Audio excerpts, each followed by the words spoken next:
शैतान जाग उठा। एक दिन की बात है। महेश के माता पिता का देहांत हो जाने के कारण महेश अपने दादी दादा के घर पे रहता था और उसके दादी दादा उसका बहुत ख्याल भी रखते थे।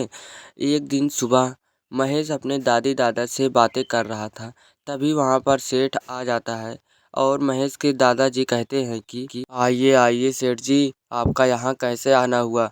आप बता देते तो मैं आपके घर चला आता, आपको तकलीफ लेने की क्या ज़रूरत थी।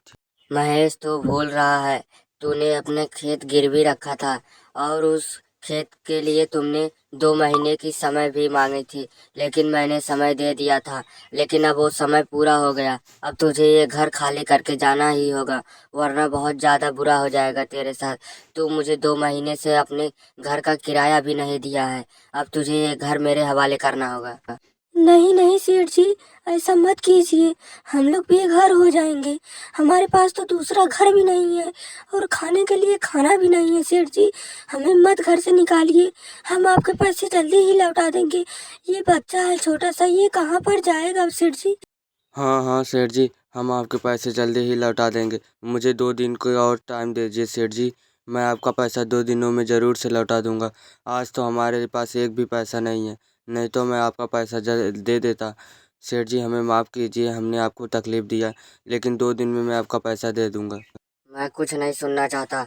मुझे मेरा पैसा अगर आज शाम तक नहीं मिला तो तुम दोनों लोग ये शाम तक घर खाली करके चले जाना, वरना धक्के मार के इस घर से निकाल दूंगा तुम लोगों को। तुम लोगों का नाटक बहुत ज़्यादा हो गया, अब मैं जा रहा हूँ। इतना सब कहने के बाद सेठ अपने घर की ओर निकल जाता है।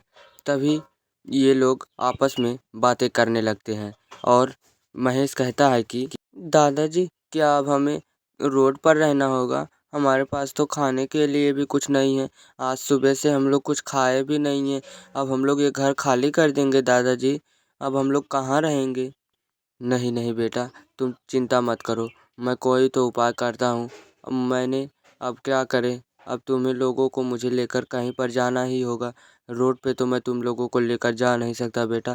अब मुझे तुम लोगों को लेकर जंगलों में जाना होगा। वहाँ पर मैंने एक घर देखा है, वहीं पर अब हम लोग रहेंगे जंगलों में। चलो बेटा, अब हम लोगों के पास कोई भी उपाय नहीं है जंगलों के अलावा। अगर हम जंगल में रहेंगे तो हमें फल भी मिल जाएंगे खाने के लिए। क्या जी, अब हम लोग जंगल में रहेंगे? सुनने में आता है कि जंगल में तो चुड़ैल रहती है। अगर हम लोग उस जंगल में जाएंगे तो चुड़ैल तो हमें मार के खा जाएगी। तब हम लोग क्या करेंगे? हमारे साथ एक छोटा बच्चा भी है, इसे कुछ हो गया तो? नहीं नहीं, तुम चिंता मत करो, मैं इस बच्चे को कुछ नहीं होने दूंगा। मैं तुम लोगों के भले के लिए कह रहा हूँ, तुम लोग मेरे साथ चलो जंगलों में, मैं तुम लोगों को कुछ नहीं होने दूंगा। इतना सब कहने के बाद दादाजी अपने परिवार को लेकर गांव से जाने लगते हैं और धीरे धीरे से वो गांव से निकलने लगते हैं और बहुत दुखी के साथ अपने गांव को छोड़ते हुए वो लोग आगे बढ़ने लगते हैं। जैसे ही आगे बढ़ते हैं तो उनको एक घने जंगलों से गुजरना पड़ता है, जहाँ पर ढेर सारे जुगनू चमक रहे थे और डरावना डरावना सा पेड़ था। वो लोग आगे बढ़ते गए और उनके सामने एक बड़ी सी हवेली आ गई और वो लोग उस हवेली के अंदर चले गए। हवेली के अंदर जाते ही अचानक से उन लोग रुक गए और आपस में बातें करने लगे।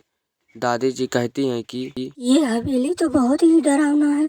इस हवेली में हम लोग कैसे रात गुजारेंगे? मुझे तो बहुत डर लग रहा है। नहीं नहीं, तुम डरो मत, मैं अभी जाकर कुछ करता हूँ। यहाँ पर लाइट का इंतजाम अभी करता हूँ, तुम लोग रुको। तभी अचानक से धुआं उठता है और वहाँ पर एक डरावनी सी बड़ी सी चुड़ैल आ जाती है। चुड़ैल को देखकर वो लोग बहुत ही ज़्यादा घबरा जाते हैं। जैसे ही चुड़ैल उन लोगों के सामने आती है, उन लोग बहुत तेज़ी से चीखने लगते हैं और डरने लगते हैं और डरते डरते वो लोग, तभी चुड़ैल वहाँ पे रहती है, कहती है कि शांत हो जाओ, डरो मत तुम लोग मुझसे। तुम लोगों ने मुझे आजाद कर दिया। इस हवेली में मैं बहुत सालों पहले से कैद थी और तुम लोगों ने इस हवेली को खोलकर मुझे आजाद कर दिया। तुम्हें जो चाहिए बताओ, मैं सब दूंगी। तभी महेश के दादाजी अपनी सारी परेशानियों को धीरे धीरे से उस चुड़ैल को बताने लगते हैं। उनके साथ जो भी हुआ और उनके साथ जो भी घटना घटी, वो सभी बातें वो चुड़ैल को धीरे धीरे एक एक करके सभी बातें चुड़ैल को बताने लगे। और चुड़ैल को बताने के बाद वो सब चुड़ैल बहुत खुश हो जाती है और चुड़ैल उनसे कहती है कि तुम लोग डरो मत, मैं तुम लोगों को एक घर देती हूँ और तुम लोग उस घर में आराम से रहोगे। तुम अपने गांव में जैसे ही जाओगे वहां पर तुम्हें एक बड़ा सा बंगला दिखाई देगा। वो बंगला तुम्हारा ही होगा और कोई पूछे तो बता देना कि वो बंगला मैंने नहीं दिया है, वरना मुझे कैद कर देंगे वो लोग। इतना सब सुनने के बाद महेश के दादी दादा अपने घर की ओर रवाना हो जाते हैं और बाहर जैसे ही निकलते हैं चुड़ैल उनको देखकर बहुत खुश हो जाती है और वो लोग घने डरावने जंगलों से गुजरते हुए उसी रास्ते से वो लोग अपने घर की ओर जाने लगते हैं। जैसे ही उस जंगल को पार करते हैं वहाँ पे बहुत बड़ी हवेली आती है। उस हवेली के अंदर वो लोग चले जाते हैं। जैसे ही हवेली के अंदर जाते हैं तो वहाँ पर उनका छोटा बेटा कहता है कि दादाजी ये हमारा घर है। तभी दादाजी कहते हैं कि हाँ हाँ बेटा, ये हमारा ही घर है। उस चुड़ैल ने हमें तोहफे में दिया है, हमने उसको आज़ाद कर दिया तो उसने हमें दे दिया। तभी छोटा बेटा अच्छे से नाचने लगता है।